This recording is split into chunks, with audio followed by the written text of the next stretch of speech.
Howdy, this is Mackenzie Franklin from SideGame LLC here in Colorado Springs, Colorado. I'm joined by my co-host Corinn, the super blonde nerd, for our newest episode, number 38 of What We've Been Playing. These are all the board games that we've been playing in these last few weeks, and this is our spooky, special, scary season one, where we're talking about some more horror-themed or Halloween-y games. Corinn, how are you? You ready to talk about some games?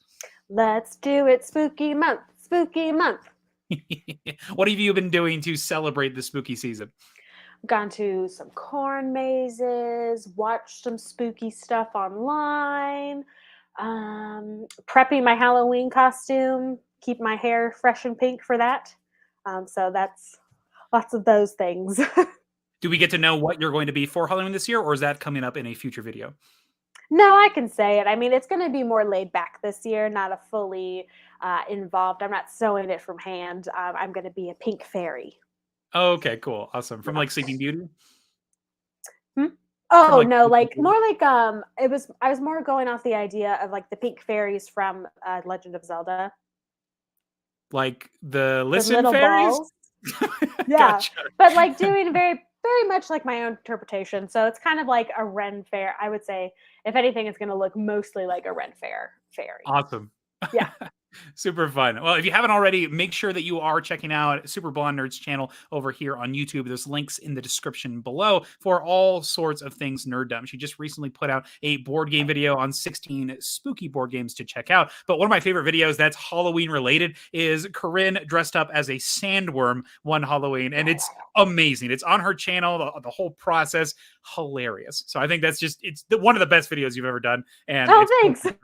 I love that one. It's so funny. So make sure you check out Super Blonde Nerd over at her channel. Anything else that's coming out in these next couple of weeks that you're looking forward to? Yes. So tomorrow I'm actually going to release another spooky story, kind of like a longer story like last year, as well as just like a vlog talking about all the fun things that I've done fall related, as well as good board games that are good to introduce non-board game players. Oh, perfect. I like that concept, and I think you'll have a pretty fresh perspective on it. Yeah. Sweet. And also, if you haven't subscribed to our channel here at SideGame LLC, please make sure that you do. It's the best way to help us grow. And for those of you already subscribed, thank you so much for the continuous support. Without further ado, let's get into our video and talk about all of the board games that we've been playing. Corinn, let's start off with your first game. What have you been playing? Well, let's go with our spooky theme of this stream, which is One Night Ultimate Werewolf. Woo! So we play it with the app, which I don't know if you're required to play with the app, but I think it's the best way to play it. And it's very helpful, usually because it has the instruction or the narrator already for you, so no one has to be left out. I mean, some people enjoy being the narrator, so give or take. But it was a very fun game to play. It's also very fun when you have people like me who aren't very good at lying. So it's very fun to pair it with people who are better at lying, better at holding a poker face. So we had a good time with that. I'm also was grateful that some of the other people who we were playing with, they were like, oh, I don't have a good poker face either. And so it's very fun to have the if-ramming about like, all right, who is actually a bad liar? Like, are you just playing this card to get us to like not suspect you? So it's always a fun social deduction game, and it's a very quick game, which is really good for those who have like little kids or something, which is what our situation was, where we had some friends who had little kids and they had to go to bed early, so we were able to play some quick games with them, like this one. I love all the different versions of this game and the different setups. You have characters that they have single impactful effects. And since the game is a single night only, you get to use them right away. It's awesome. You're able to give everybody something that gets them engaged and talking as you group think this puzzle. When you were playing, what characters did you get to be? Let's see. We definitely have the seer. We have the robber. I think I was the troublemaker, which I forgot the rules because I had... So the rules were, I believe, with the troublemaker is you switch two characters' cards. Mm-hmm. I interpreted it as two different characters' cards with another character. So I like switched up 4 the whole table. So I messed everyone up, and it was great. So I was really the epitome of the troublemaker. It's one of those moments where you can get caught in a lie because you don't know how something works mechanically. But in this case, you're like, oh, I actually didn't know. So I'm telling the truth and still messed up the game, which is hilarious. I love it. It was really funny. So we did catch the werewolf. We didn't catch both of the werewolves, but I believe the village wins as long as we catch one. Yes. Yep. You got it. So one of my favorite things about this game in general, and games like this with social deduction aspects, especially the short ones, is characters with alternate win conditions. One of my favorites is the Tanner here, where if they can get themselves killed, they win the game. That is so fun because you're trying to manipulate the situation to put guilt on yourself, but the presence of the character in the game at all makes people think that that's something that you could do, so you can't do that, or otherwise it's too obvious. But if it's too obvious, amazing. I love this so much. Yeah. It's also very dark, which just fits with the whole spooky theme. One cool thing in addition is the movement of character cards, where if you realize that somebody has moved your character, you can out yourself, and it's totally valid to do so based on the new information that you get. If you were the werewolf and somebody says that they switched your card, tell people that's what happened, but you're also risking that person who switched you actually switched you. So I like how you can sort of craft the conversation around these false claims that you're making. It's a cool way to force some reveals or convince somebody to share some info they really shouldn't have. Oh yeah, it's great. What were some standout moments from your game? Well, where I messed up really badly. And then we had two people claim that they were the seer. And so that's always fun because obviously the person who knows the truth is like, no. Like I saw who was who, but then when I switched everybody up, it's like, it was a very confusing table, but it was very fun to like see both people come out pretty quickly, be like, no, I was the seer. No, I was the seer. So it's always fun to hear the arguments and be like, okay, who do we actually believe here? That's so fascinating. And that can burn a bunch of time because it is 5 minutes. So just that bickering is something that like, hey, we got to move on from this. We got other stuff. That's what the werewolves want. Like, exactly. Don't expect me. Yeah. And it's interesting because you, at that point, if one of you truly is the seer and one's not, you are setting the odds of the game to a 50-50, which aren't great odds for victory or success. So that's it's pretty scary when you are committing to that. And of course, you have to have the conviction to pull it off and be believable. This picture is fun too because this reminds me that sometimes, on rare occasions, no one is the werewolf because it's in the center. So that's a fun like conclusion too of being like, okay, everyone says that they're a villager, but is a werewolf just trying to hide themselves? And then it's just So it's a very smart mechanic of how they made that. So you're always suspecting people. Agreed. I think it's a cool way and how some powers will interact with the center, where maybe you're getting some options of what characters are not in the game or being able to switch randomly. I think the drunk's a pretty fun one where you have to deduce what potential roles are available if you get a random one from the center. So I like that a lot. Yeah. And then you said that you use the app, and I got to say, this is one of the best apps in board gaming. It's well narrated. It uses a function where you just select the characters that are in. It tallies and calculates all the player counts. It's wonderful. And it even has instructions on the specific roles in the app itself. So it runs, it plays, it does it with even theme music that you can customize. Pretty awesome. Just having that background music is so helpful, so you're not nervous about making too much noise at the table so that someone hears you and it's like, oh, I think this person moved me around or whatever, or oh, I felt her arm touch me, so that means she moved. That means she's the seer or whatever. Do you ever do you have any like etiquette when you're doing these large social deduction games where people like make noise on purpose or talk? I had a friend Jared who would go off. He would be like slapping the floor, and it sounded like it was like making a banjo or something, some bluegrass music, like going off and making all sorts of noise to obfuscate the sound. I appreciated it greatly, but it was so funny. It cracked me up every time. And usually it's just kind of the standard, like the tapping on the desk or everyone's talking at the same time kind of thing. So go figure. So Padre's on the stream here and he says the music is awesome too. It's by Two Steps from Hell. I did not know that. That's amazing. Nice. I don't know who those are. So that's they great. create some amazing epic music, and so Oh, they're in cool. these crazy cool trailers. And go figure, they're in One Night Ultimate Werewolf as well through the app. I did not know that. It's a bit of trivia for me. I have to check that Cool. out. Yeah, that's cool. Anything else on One Night Ultimate Werewolf? Have you played any of the variants?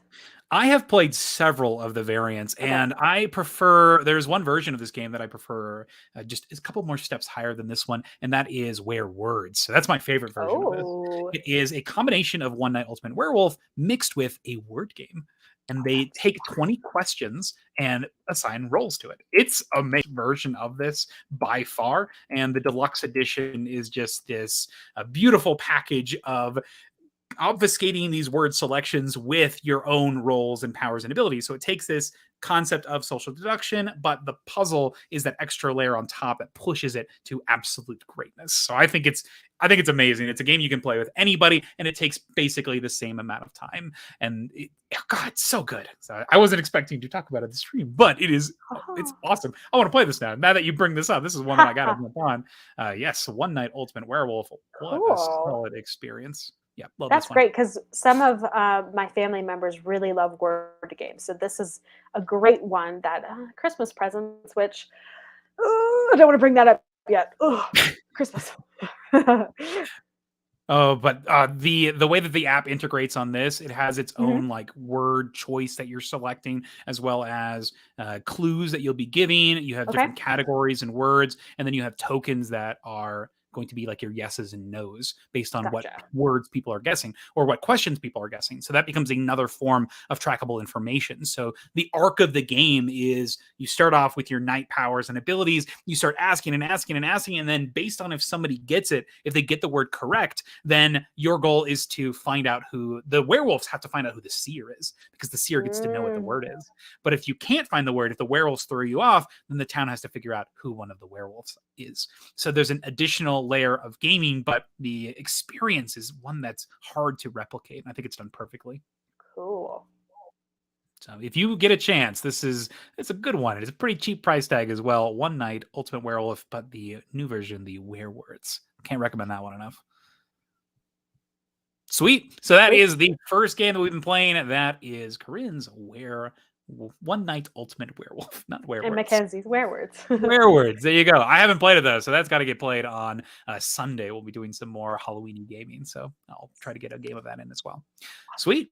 So moving on to my first game, this is a creepy theme of hunters chasing down a terrible beast that's destroying a countryside. This is the aptly named Beast. So this board game was actually one that we talked about a little bit ago as something that I was a bit apprehensive of giving a try. I had heard some mixed reviews about it, but a couple of friends had a copy, and I was able to try a copy of it last Saturday. And I was pretty dang impressed. So the premise of Beast has you playing as hunters chasing after a beast, or you are a beast who is trying to achieve some goal and eliminate these priority targets. The game flow has you drafting a hand of cards, using these cards in addition to some other action cards, and then maneuvering around a main game map. At the end of each round, after you've depleted all of your actions, then you're going to check to see if you've completed any of these different parameters, and based on that completion requirement, you'll get extra experience, level up your character, and then move on to the next round. And let's just take a look at this board. When you see this board, Corinn, what do you think?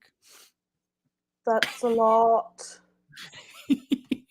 There's a lot of words and a lot of symbols. So this is terrifying. I saw it set up on the table. My friend Fun taught me how to play the game, and he has it set up on the table. Never played before. There's all of these pieces all over the place. The pieces are beautiful. The board has all this information, and it's a hidden movement game. So you have to know the systems to actually be able to try to deduce what's going on. So I was a little terrified. And when we started playing, we got right into the action right away. And I am so impressed. This game is not hard to play at all. It was intuitive. It was easy to learn. And we got started playing in less than 2 minutes. We got the action cards. The action cards make sense. You move, you do a thing at a specific area, and then you can see how the beast moves and track its movement based on the different actions that it's doing. It has this momentum where it has ways to hide itself and move around, but every time it interacts with the board, you get to see things disappear. If it attacks a sheep, if it attacks something, it pops up, and then, ooh, I know where that is. And then when they start moving again, they put new movement cards.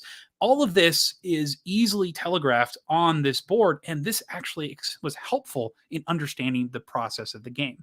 I'm impressed by the way that this game was taught to me, so kudos to Fun. You did an amazing job on this. But then the approachability of the experience. You understand what your character can do. It works thematically, and you look at your hunter's abilities and characters, and the only big rule is you got to play 2 cards of different colors on your turn if you want to.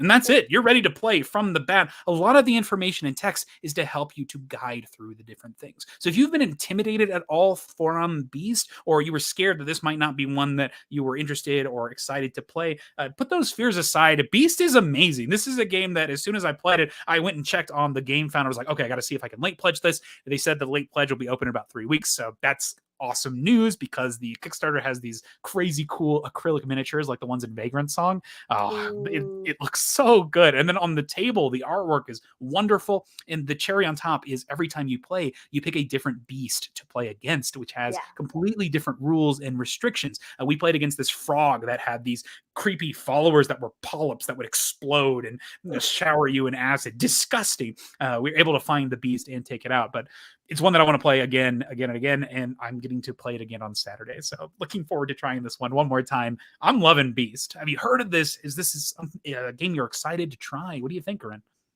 Well, I'm very excited to try now that you have talked about it and have explained that it is not overwhelming. So that's really good. Yeah. I'm glad that your trepidation was not, what's the word? Warranted, maybe? Yeah, warranted. Mm-hmm. Yeah. So that's really cool. I'd like, the artwork is like both really beautiful, but also very haunting looking. Mm-hmm. And yeah, it's neat. Is it like based off of Nordic or anything specific, or just kind of its own flavor? I'll be honest, I think it's kind of its own flavor. It's something Cool. unique and different. You have these creepy beasts that are definitely in their own world. I didn't learn a lot about this game before I started playing. I just got into it and had an amazing time. So Very cool. yeah, it's awesome. It's truly excellent. That's awesome. Yeah.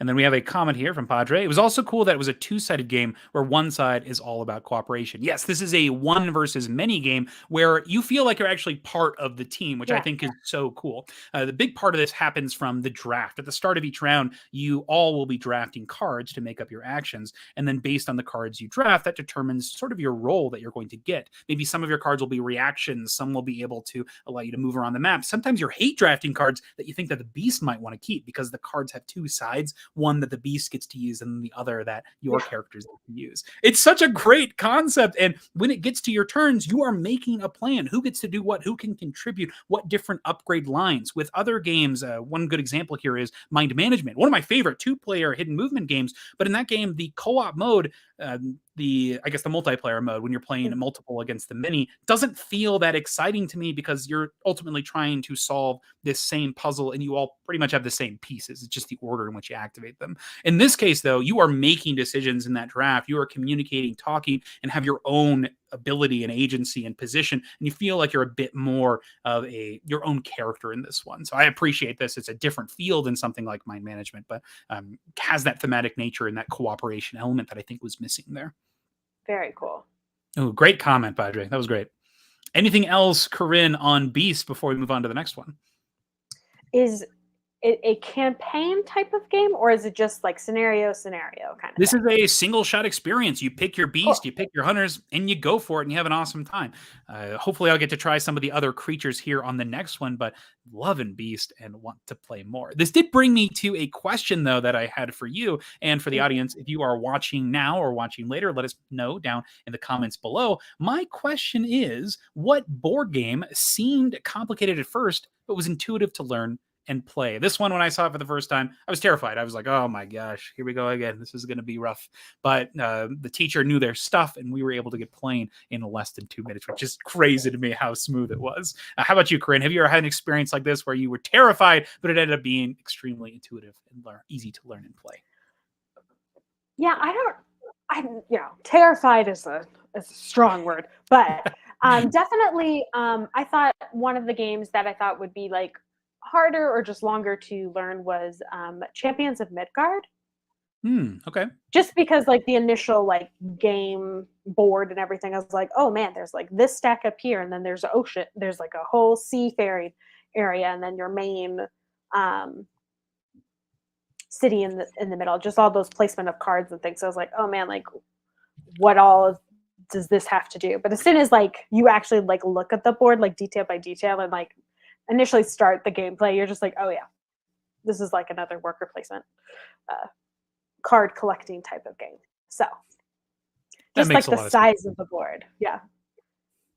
One that always gets me with how intimidating it looks is A Feast for Odin.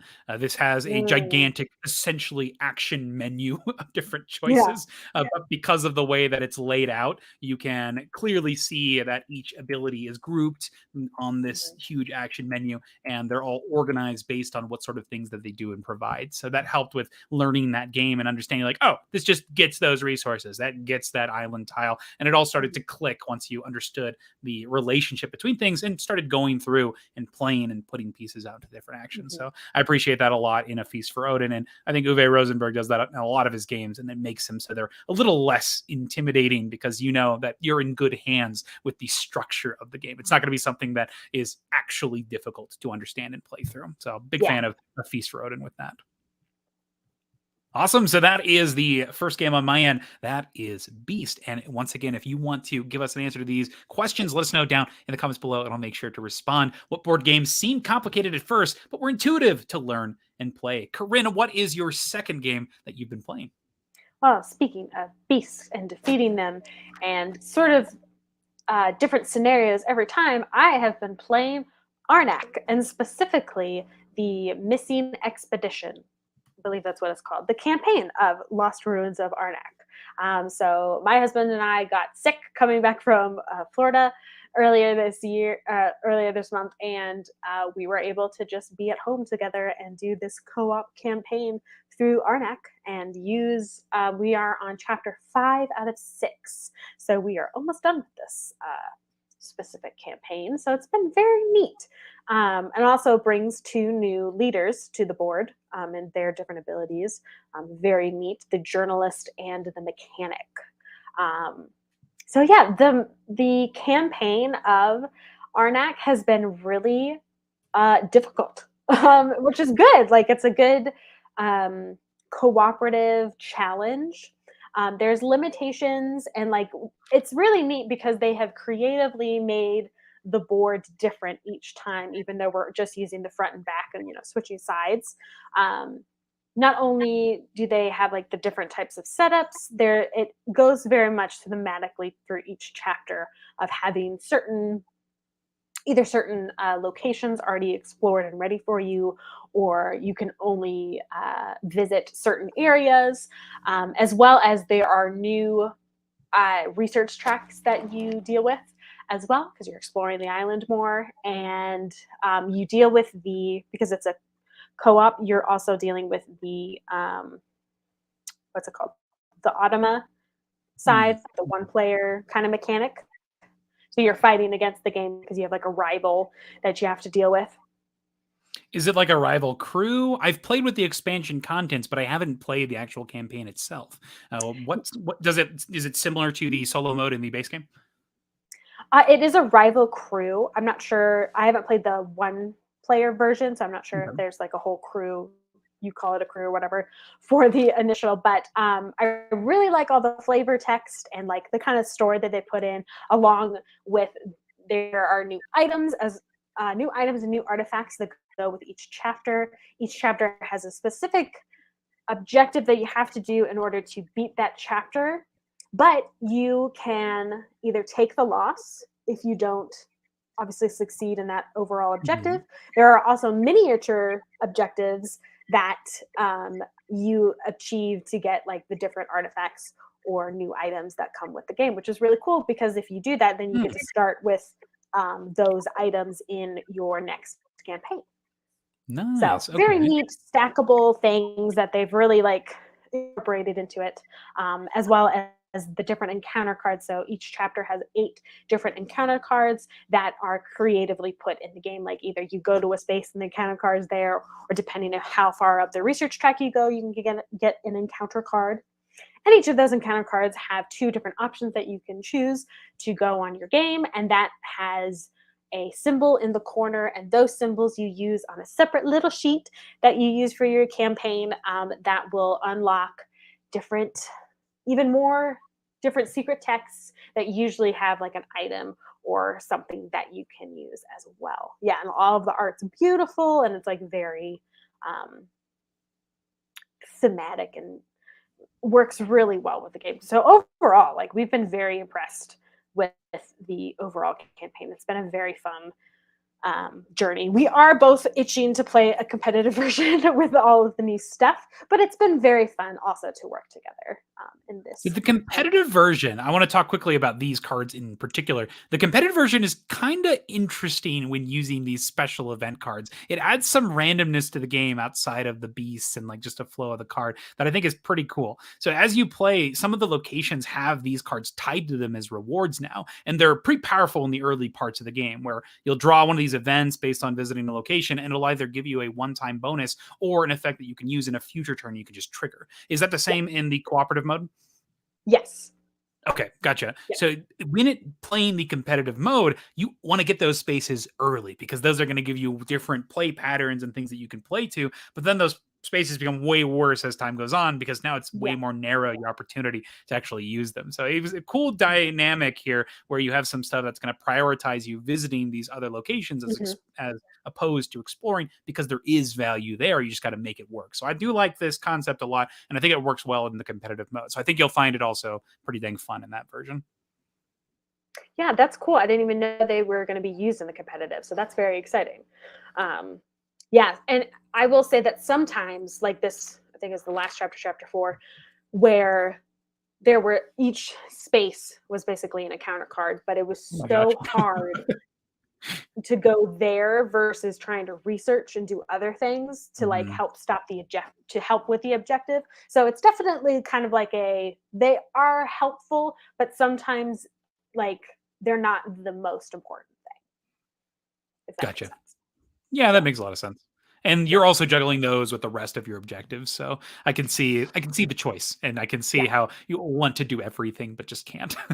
Yeah. And I appreciate them being like, if you don't beat the objective, don't obtain the objective, you can take the loss, which just gives you like extra fear or something of like your next game. So you can keep going and you're not stuck on the same level. Unless you were like us and we were like, we will not take the loss and keep going. We've taken the loss, but this last one, we didn't achieve anything. So one chapter we took the loss, but got like a miniature objective. So we still got kind of like a perk out of it. But this last chapter, we didn't do anything. We didn't get a little objective. We didn't win the overall objective. So we're like, we're gonna redo that one. We're gonna just do it again. Because it was a lot. Is the campaign gripping enough to play again and again? It's the one reason that I don't really want to play the campaign. I just integrated all this stuff into the competitive mode. Arnak isn't one that keeps bringing me back, unfortunately. I do have a fun time playing it, but it's never going to be my priority over something like Dune Imperium. I would say that I'm not sure because there aren't so many. It's just kind of like choosing different paths, which will help you unlock certain elements. But other than that, it would be the same story every time, I'm pretty sure. So it's just whether or not you want to like unlock everything. I gotcha. I think it was it's been a very fun experience, but it's not necessarily like you'll do the campaign again unless you want to like kind of beat your own score. I'm all for expansions like this. I love that you can use the components however you want. You can make the game cooperative. You can play this any type. That's awesome. Like having a way to enjoy your game with somebody who maybe doesn't like competitive games. This is a perfect expansion. And otherwise, you can just throw it in, and that's another way you can approach it. It's a more expansion with even more stuff. So good. Yeah, way better than just being like, oh, this is the one thing you can do with it. It's just a campaign. You can't do anything else. So it's great that they've made it so that it can be both ways. It's very bendable and workable. So They've got something for everybody with the new characters and the solo or co-op mode. Yeah, I like this one. That is the expansion for Lost Ruins of Arnak, the Missing Expedition. Yeah. Anything else on this one, Corinn? The mechanic and the journalist are really cool characters. And someone, if anyone else has played the campaign, you can comment down this below.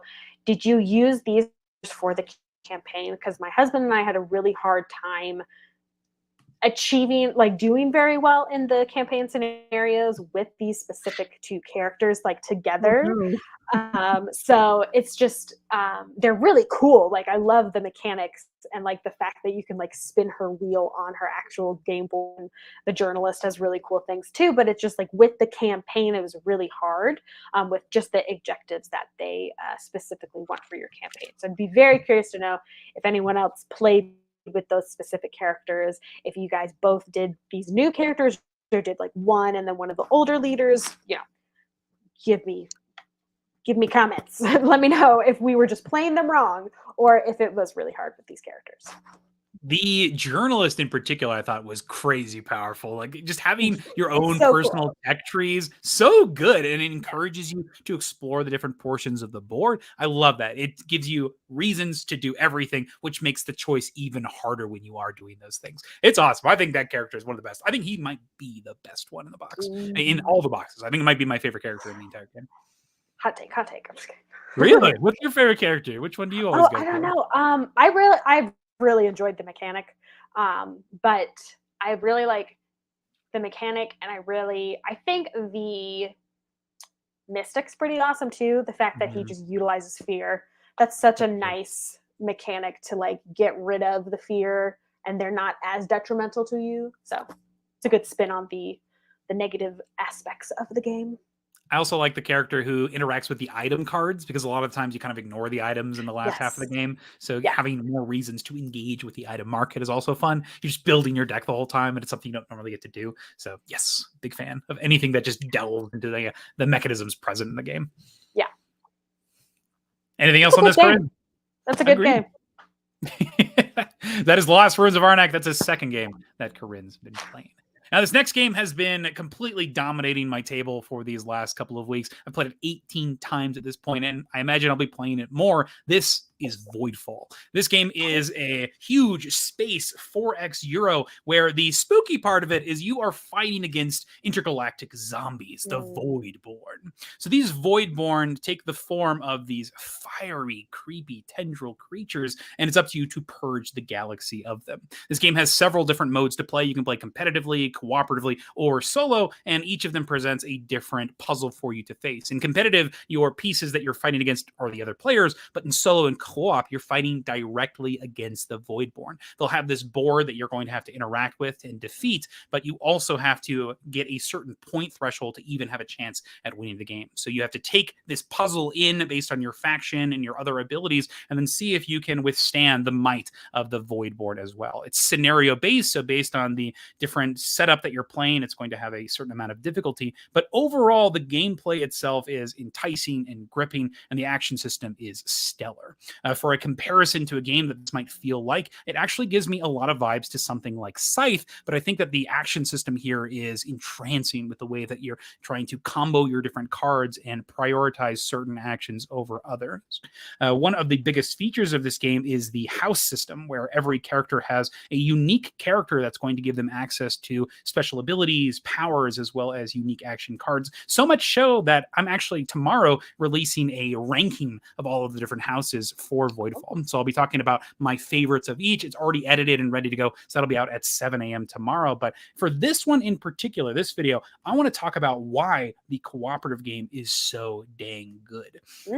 So the cooperative and solo mode are the way to play this game. I don't think I'll be returning to this very often in the competitive mode, because in the competitive mode, you're playing against the other players. And these other players, they're not really changing at all. And the way that you're playing is kind of the same. You build up, you do your stuff in your area, and then near the last round of the game, that's when you finally meet, and everything's deterministic at that point. So you pretty much know how things are going to go. So it's not that crazy, interesting, or intriguing to me in those final turns. And you got to make sure that that scoring is consistent throughout. So it feels like the puzzle has a correct way to play in more of the earlier portions of the game in the competitive mode, but the co-op and solo mode tilts that on its head dramatically. Let me introduce you to the boards here, your best friends when you're playing the co-op and solo mode. These are the threat boards and the co-op boards, and what's going to happen is every round, every turn, if you're playing cooperatively, every single player is going to draw a card from this threat deck and place it on this board. This board is going to accrue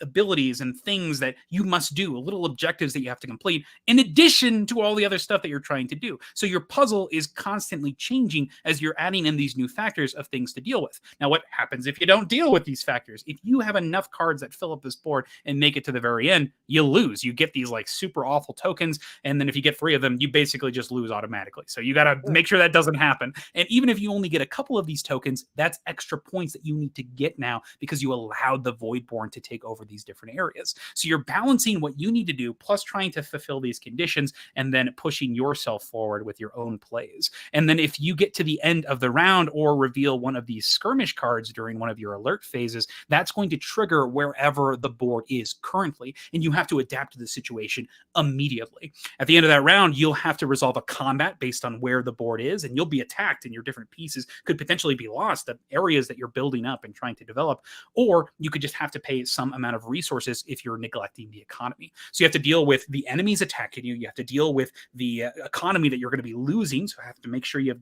resources for that. But on top of that, you're going to have these cards that say, hey, if you do this thing by the end of the round, you can get rid of this card, or this is a way to make it so that your board is a little bit clear. And so that becomes another objective. But once you get into later rounds, some of these objectives become nigh impossible, where you're like, oh my gosh, I got to do this now, or oh, there's no way that this is going to happen. So you're bending over backwards to make sure this thing happens so you can clear this card and you don't get overwhelmed by the terrible zombie spaceships.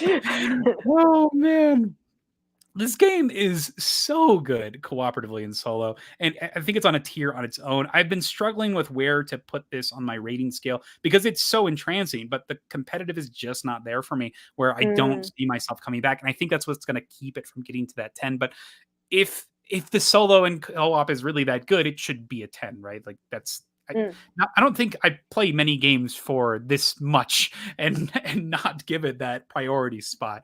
This game is awesome. Oh my gosh, it's so cool. So that's Voidfall. As mentioned before, I'll put a link in the description of this video once it's out, but I will be talking about all of the different houses in my ranking here. But this game's entrancing. It's super chunky, deep, complex, and because of that, the options are huge. Technologies that you can grab, didn't even get to that at all, but you can power up your abilities with your own tech tracks, different abilities, and unique technologies that are going to make you different than all of the other players. And they've got these cool miniatures that can even represent different ship types that you can produce and deploy.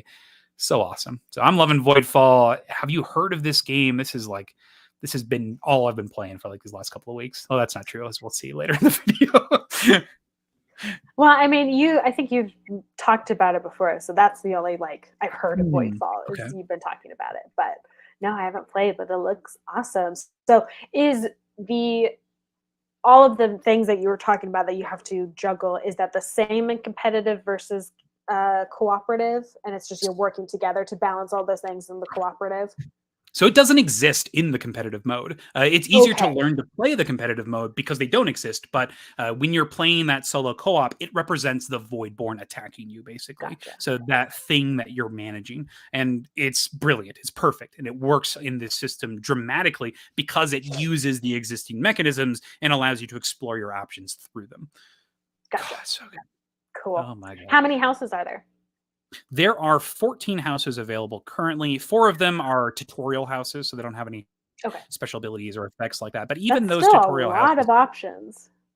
Yeah. And those tutorial houses even have some starting technologies that they do start with. So you'll have some variants, but I think that you want to get into these more complex houses right away, especially if you're already learning this ridiculously complex game. You might as well just go in like knee deep and just go for it.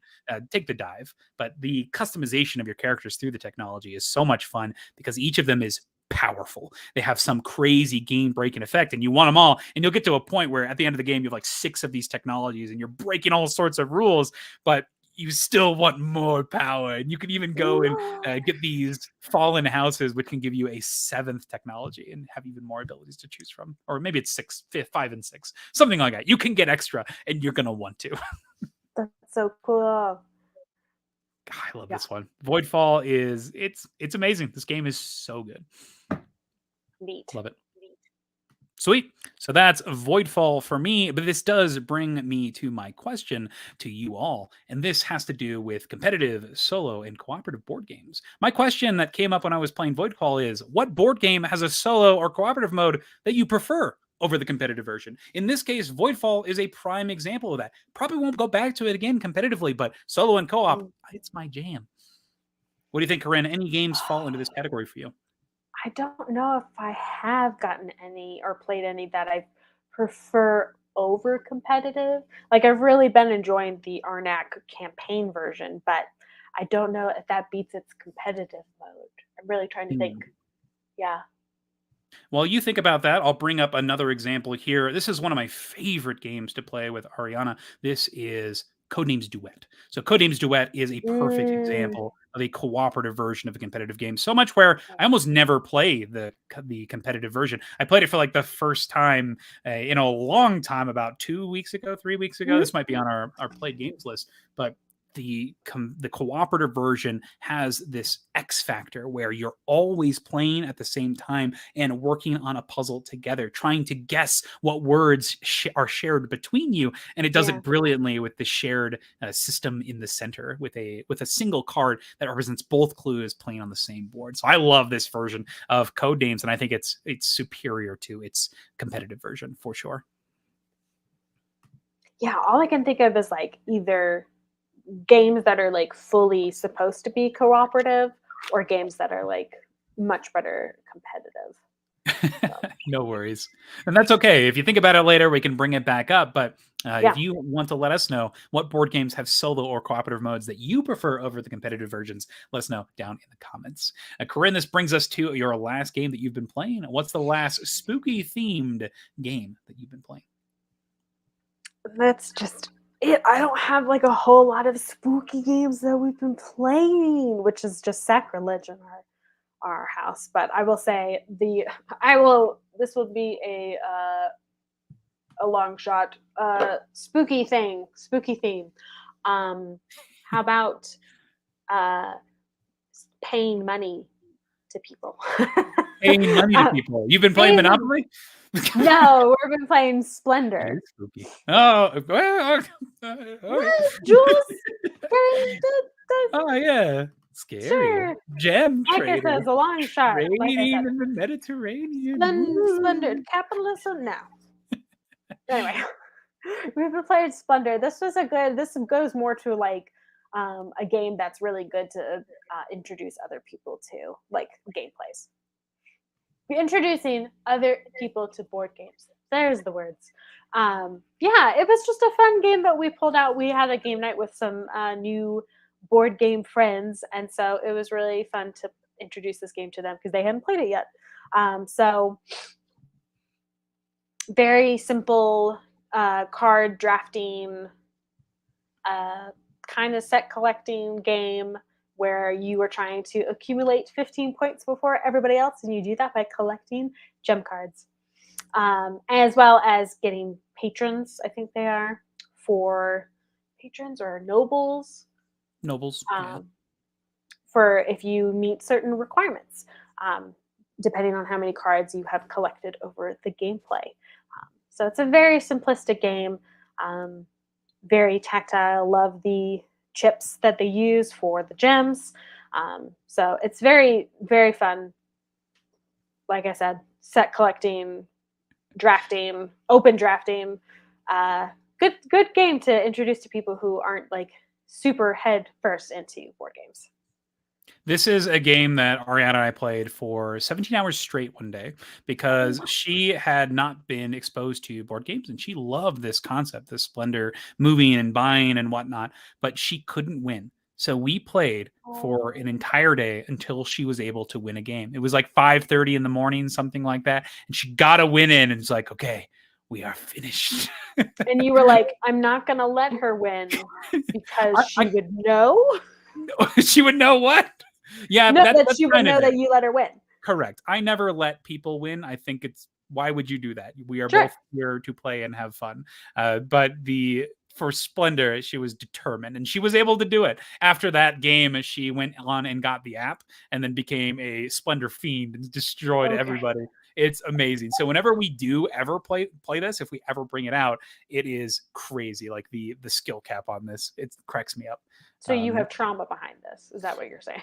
It's fun. It is fun. It's not my favorite game. I feel like there are correct play patterns in this game. A lot of the times you see the flop of nobles, you see the cards, you're like, okay, this is the thing that I go up to. But I think because of the simplicity of it, the tactile nature of it, and the randomness that can come from the top of the draws, it makes it exciting and engaging. You can have the moments of swings and where you can do some strong reserving actions to throw off somebody off kilter.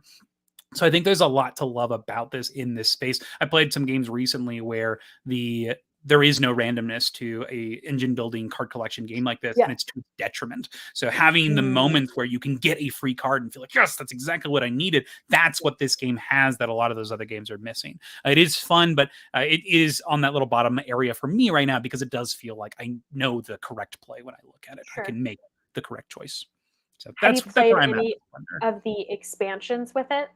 I have. So I like there's one expansion in particular, it's like the Wonders expansion, something like that. It's in the Cities one. So City has like 4 different expansion modules in it. And there's one that comes with these wild resources, which is kind of awesome. There's one that has these like different end game conditions. Is it the Orient one? I couldn't tell with the extra cards and the bags.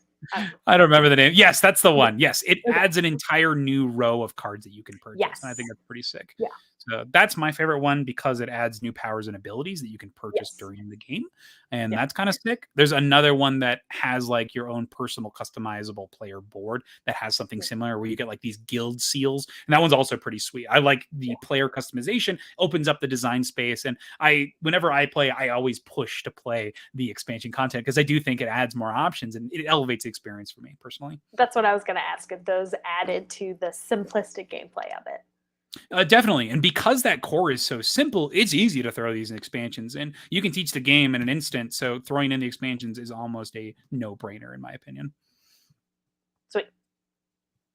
Have you played any of these? What's your favorite of the expansions? Ooh. Yeah, it's probably either Orient or the Cities. Okay. The one, is it the one with the towers? Where it's like prevents, is that the seal one where it prevents like you claim a card basically? This one here with the fortresses? Yeah, that's the worst one. Yeah. For sure. Yeah, it just makes the game longer. Yeah. But I do like this one, replacing the nobles. That's pretty sick. Yes. And this is like something that replaces an existing mechanism, but it does it well. So I appreciate that. And then I do like that one with the different guild symbols and seals because you do get to choose your own powers and abilities. And I think that's awesome. Yes, I agree. So good choice here with Splendor. Anything else on this one? It's not spooky. I'm sorry. Trading in the Mediterranean. Some people will find that spooky. Gems. There's like the healing rocks, stuff like that. That could be kind of scary. Sure. Reaching, but reaching, confrontation, bartering. Oh boy. All right. So that is Corinn's last game here. That is Splendor. And that brings us to my last game. And I just had an awesome play session of this the other day and want to talk about it and the absurdity of the situation. This is Zombicide. This is classic Zombicide 2nd edition. This has you playing as survivors who are in a zombie wasteland. In this case, you are in a big city and your goal is to survive. Complete some form of objective cooperatively by getting items, searching through loot piles, and then trying to make it to your end game objective. Now, Zombicide 2nd edition is cooperative dice chucking at its most streamlined. And I love this 2nd edition copy because what it does is it basically eliminates the upkeep in the enemy phase. They've gone ahead and taken a lot of the different cards and they've shrunken them so you're ever only grabbing one type of zombie at a time. So you just grab one pile, summon it, move it, boom, it's done. Nice. And so the enemy phase takes like less than a minute to actually run. So it feels like it's always your turn. And that's brilliant. I love that design philosophy for this edition. And I think it works perfectly. got to play this with a couple of my buds, including new friend Eric, who was able to join us. And first time for him playing, and he had a great time. The setup though was hilarious, and that's the thing that I'm going to bring up with my question here. The setup for our game that we played, one of our friends wanted to play using the new boys characters, so we played with the boys abominations. They were Kimiko with their superpowers. And then another player wanted to be Gordon Ramsay. So we had Gordon Ramsay on the team. I was Barack Obama. Another person wanted to be Trump. So we had 2 presidents on the team. And then we also had some random person who I had no idea who they were, but had a laser baby at their disposal that they were using to mow down rows of zombies. Hilarious. I love that Zombicide has the opportunity to make weird scenarios like this. You can be Oprah, you can be The Rock, you can be any character you could think of and jam them into this game, and they keep releasing packs to do this. In the most recent Zombicide, I think it's called White Death, there's a Ninja Turtles expansion that you can throw into your characters. So you can have Ghostbusters with the Ninja Turtles fighting with Batman in order to make sure that Barack Obama gets safely to the exit and is able to destroy Homelander. What a mouthful, but all with this layer of zombie themes. I think it's hilarious, and it cracks me up. It sounds like a spoof of a zombie movie. Sorry. It definitely is. Have you played any Zombicide? Any things you'd like to see in this? I haven't played Zombicide, but I definitely want to. That sounds hilarious. Is this one where you talked about like the like game board stack? That's a different one. Game board stack. I think it's a different one. I think it's like levels. Is that one's like a heist one? I think that's. That's Burgle Bros. That's Burgle Bros. Yeah, that's a different one. Yeah. One of my favorite expansions for this one that I think is hilarious is the Danny Trejo pack. Oh my gosh. A guest feature where he is a survivor you can play as. He's a zombie that you can fight, and then there's the Trejo abomination that you can fight, and you can choose how much Trejo you want in your game. The fact that there's all this customization for this single character, it's amazing. They try so hard to make all of these things work, and I think they do a pretty dang good job. I don't think I've been disappointed with a Zombicide set yet. I've been having fun playing with the new Iron Maiden promos, and the Danny Trejo one is hilarious because it does dramatically change the game when you decide to include it. Cracks me up that these exist and they work well, and we even see this with the new Zombicide, the Marvel stuff that's coming in. There's the Galactus Zombicide, which is awesome, and it works so well. You have this world eater, and you're able to go eat parts of his body and gain special abilities, and you use those to fight, and it works well in the system because like what we saw with Splendor, that core framework is so simple that you can add all of these small things and they thematically make sense and get you excited to make these weird funky mix-ups. I love Zombicide. It's so good. That is hilarious. That's so good. Is that one of your favorite spooky games? It's honestly, I'll play this whenever. This is another one that Ariana loves to play. We just bring out a session and have a great time. It's one of my favorite dice chucking co-op games like this. It's perfect. It does exactly what it wants to do. Padre comments, level of enthusiasm you're exhibiting, describing your experience was exactly what I heard in the next room while you all played. You were so loud. This game is hype. When you're playing co-op games where there's just like constant threats of crazy powerful enemies and you're working together to beat it, you get some awesome moments, and it's just a blast. The thematic nature of this, the working together, the cheering and camaraderie for everybody around the table, and then the accessibility of the experience. That's what games are about. I'm telling you. It's so good. You're either cheering out of triumph or cursing. One of those two things for sure. This does bring me to my last question for y'all. This is, what game lets you make the most ridiculous scenarios? What game lets you take Abraham Lincoln versus Starfire versus Batman? What lets you do this? I don't think I've played one yet that has done such ridiculous scenarios, but that's so good. It makes me want to play it now because it's just ridiculous. I love it. Oh man, it's amazing. One game that definitely comes to my mind when I'm talking about these crazy scenarios is Marvel Champions. I think that they do such a great job with their modular systems where you're able to pick any villain and usually pair it with maybe 2 or 3 villain sets. And so you can make this cross multiverse situation when you're ready to go. You can recreate movie experiences and it feels like those characters are there, whether it be the characters themselves, the minions that you're fighting, or they'll have attachments and upgrades that will go onto the different characters. So I love that about Marvel Champions, that the cards specifically come with modular sets so that you can mix and match them. And of course, you can bring in the heroes and whatnot. It's not as ridiculous as something like this, but there is one of the characters, Mojo, who introduced the television channel. So that's one of the expansions. Mojo has a television world, and these sets are all themed around like sci-fi, horror, western. And so you can have like a Game of Thrones fantasy set or a sitcom set paired with Thanos or something like that. It cracks me up that you can do that. So the possibilities are there and the game leans into it. So I love that about Marvel Champions myself. That's great. I love when there are any sort of characters that go meta, like Deadpool or something. Love those.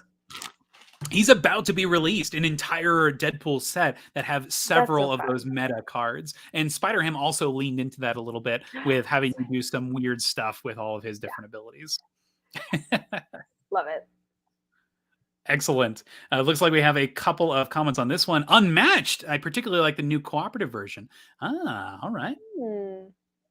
Excellent. And being able to mix and match those characters. I did get to play this. We actually played this together for the first time. So it's amazing. Unmatched. This was almost on my mention for the board game that has a solo or cooperative mode that has a competitive that I prefer. But I like the competitive version of Unmatched more, I think, still, for sure. But the solo and co-op is excellent.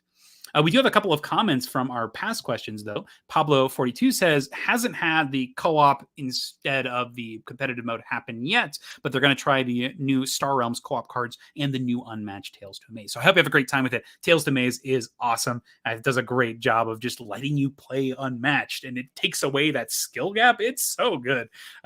Amazing expansion, honestly. And then Pablo42 also says, my friend is a vet, so I got the expansion with the companion familiars so they can get some pets while mowing down zombies. I love it. There's a character in The Boys in particular that has a little bulldog. I forget what he's called. Terror, maybe, is what I think he's called. And you get him and he follows you around. He can go pick up items for you and attack. It's so sweet. So I love little characters like that, especially when they're easy to run, but also intuitive to play with. Sometimes it can be a little bit confusing to have summons or stuff like that in games. Mm-hmm. Anything else on this one, Corinn? I want to play it now. Oh, yeah. Yeah. So there's several versions of Zombicide. If you were to play one, which one would you grab? Probably start with, is it the second edition where it's the base? Yeah. And then I'd have to research what expansions and things, because the pet one sounds really cute. That would be something I'd be into. The Boys sounds hilarious. Like, yeah, I would have to research and look into, because like combining Ninja Turtles with Batman, so good, so funny, so good. Yeah. And I think the best part about this is you don't need it all. You can skip stuff that's not interested to you. You can grab the one that sounds cool. I skipped out on the Monty Python one because I was like, I'm okay. But then I saw the Boys one, the opportunity to fight against abomination superheroes. It dramatically increases the difficulty. So having that option, and it sort of balances out like the supreme power of the United States presidents. Yeah, it cracks me up that those options exist and you can engage however you want. Oh, so good. So good. I love it. So that is Zombicide, another spooky game fighting off hordes of zombies. And that's it. Those are the games that we've been playing. We'll now get into our gigantic lists of all of the games that we've played. Starting off with you, Corinn, what are the games that you've played? His gigantic list, not mine. Wait, what? I was going to say your gigantic list, not mine. I played 11, I think. All right. Boomerang USA, Long Shot, Raw, Dune Imperium, Cobra Paw, King of Tokyo, Werewolf, Nerds, Wingspan, Arnak, and Splendor. And then some of your tops as well as any on the bottom, potentially.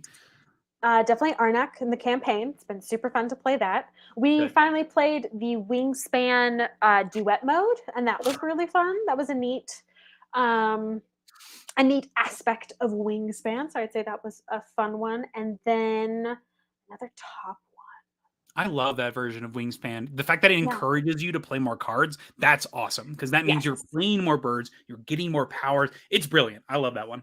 And I'd say Splendor too, because that was such a good one to introduce to people. It's always fun to introduce friends to a game that like you have in your arsenal that you enjoy playing. So that was really fun. Any low? I know, no low ones, not for me.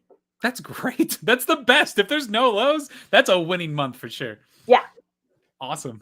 All right, going on to my line of games here. We have 82 unique titles. Whew, are you ready? Burncycle, Marvel Champions, Hadrian's Wall, Crokinole, Blood on the Clocktower, Challengers, Citadels, Forge, Capital X2, Generations, Ancient Realm, Codenames, Mythic Mischief, The Witcher, Path of Destiny, Coconuts, Blood Rage, The Crew, Mission Deep Sea, For Sale, Incan Gold, Camel Up, Tamshii, Chronicle of Ascend, Paleo, Hoplomachus Remastered, Bullet Heart, The Crusoe Crew, The Royal Limited, That's a Question, The Witcher Old World, Triumph and Tragedy, Claustrophobia 1643, Wavelength, The Baker Street Irregulars, Terraforming Mars, The Dice Game, Catacombs 3rd Edition, 5 Minute Marvel, Mechs vs. Minions, Wits and Wagers, Sale, The Lost Ruins of Arnak, Death Roads, All-Star, Night Parade of 100 Yokai, Detective Club, Return to Dark Tower, Cuphead, Fast Rolling Dice Game, Distilled, Voidfall, Planet Unknown, Forks, Cascadia, Age of Empires 3, Age of Discovery, Vabank, Crime Wave, California, Lords of Ragnarok, Arcana Rising, Lands of Galzer, Life of the Amazonia, Foundations of Rome, Three Sisters, Horrified, Parade, Final Girl, Nemesis, Unmatched, Runestones, Nucleum, Mind Management, Air, Land, and Sea, Revive, Arc Nova, Age of Steam, Subo, Battle Line, Oranienburg Canal, Age of Innovation, Clever Cubed, Arkham Horror the Card Game, Zombicide, Vagrant Song, Seven Wonders Duel, Caper Europe, Beast, Star Wars, Empire vs. Rebellion, Star Wars Episode 1, Clash of the Lightsabers, and lastly, Cockroach Poker. Woo! So 82 unique tiles, and man, I'm fiending. I've been playing all sorts of games. I love this. Top 3 games that we played: Coconuts. I had an incredible game of Coconuts. My friend Devin from Devin Talks Tabletop invited me to a gaming thing down in Pueblo, and we got to meet and have a great time. Got to show him Coconuts, and it was a blast. 5-player game. It worked beautifully. Had so much fun there. I got to play Age of Innovation. Several games of this. One of my favorite games that come out this year for sure. And I got to show my friend Ashley, and she had a blast. Immediately she was like, oh man, I gotta buy this now. She was so upset, but we had a great time. And then lastly, I've been loving Voidfall. I can't hide my love for it. I'm having so much fun. It's been one that I think about and I keep on playing. I just want to play more of. The solo and co-op are that good. My bottom 3, I had a couple of games that I am covering for reviews. I don't think I'll be making videos on them because not really big fans of them. First up is Crime Wave California and Blood Runes. And then lastly is a pretty bad Star Wars game. This is Star Wars Empire versus Rebellion. It's like a bad blackjack, basically. Oh. Not great. So those are my tops and bottoms. So I had some high highs, but also some low lows, unfortunately. Woof. So Corinn, any games that you're looking forward to? What's coming up next that you're excited for? Yes, we just got a new game from Stonemaier in our mail apiary, Yeah. the one with space bees. So that will be interesting to play. Very excited. And then Critter Kitchen, which is a new game from the Alchemy Games, I think it's called. Same people, I think, who make Flamecraft. That is just started on Kickstarter. So very excited for that game. And it looks just as wholesome and precious as Flamecraft. So I'm excited to back that. Awesome. Yeah, I love the art style in that. And Sandra Tang is so good. Oh, she's so good. We got a couple other people who are excited about some things coming out. We have Pablo back in our Zombicide discussion. Deceased is on the way, so a DC version of the zombies. And then we also have a game of Cobra Paw with the family. Almost ended up in a fist fight between my cousins.